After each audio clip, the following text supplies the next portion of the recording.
Welcome to my unmarked grave. I'm Isabel Hamner. The anonymity of my grave seems an appropriate symbol of my life and that of my family. I don't mean to sound bitter. Maybe by the end of our story you will understand how I feel.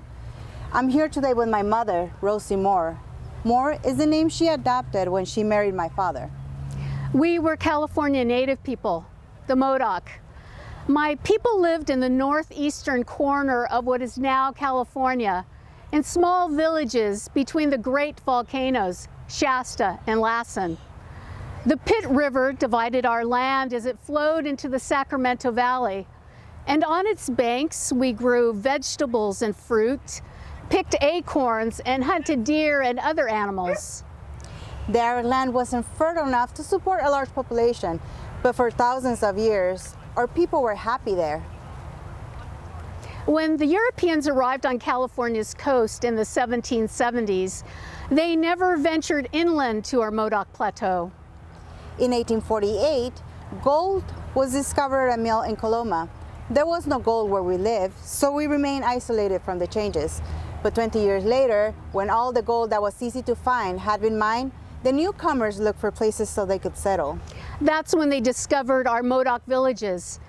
The invaders realized they couldn't grow crops on our land, but it would support cattle.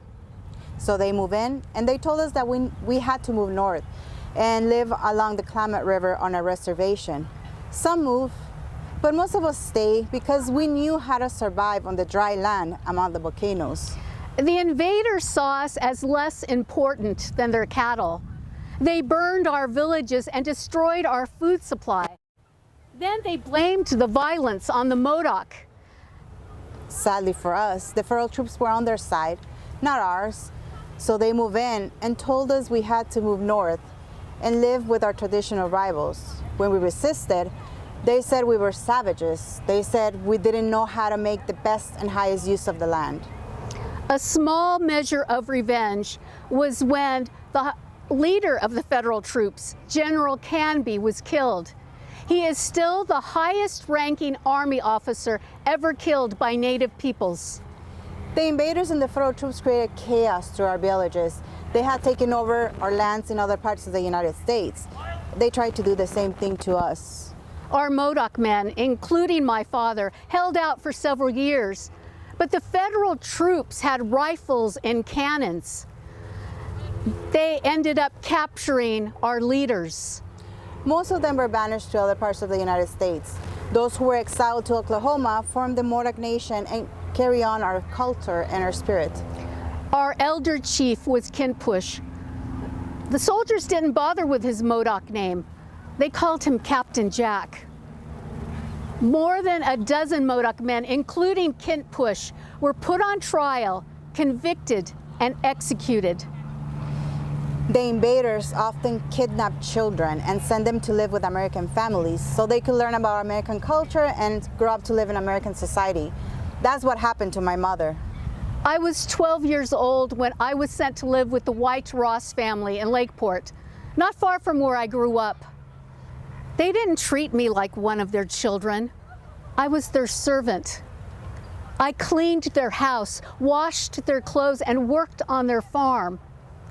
In 1870, a census taker listed my race as white and wrote Indian in the place meant for my last name. And so I became Rosie Ross. They robbed her of her childhood and her Modoc identity. During the confusion of the war, I met Charlie Moore, a white man who lived on a farm south of our Modoc villages. He rescued me from my kidnappers and proposed marriage. I accepted. My siblings and I were born in Lake County, just south of our native land. I was born first, then brothers Frank and Charles, and sisters Bertie, Lucy, and Leona. In 1880, a second railroad connection from the east to Southern California was completed, and a boom happened. We moved south to Downey. We were far from our ancestral land, language, and way of life. I felt like so much was stolen from us. We were the only indigenous people in our neighborhood. My husband worked as a farm laborer, and I took in laundry, washing and ironing clothes, just as I had been trained to do with the Ross family. I met and married a man named Charles Hamner. Just like my dad, he was a farm laborer. Then we found a small place in Long Beach and we settled down here.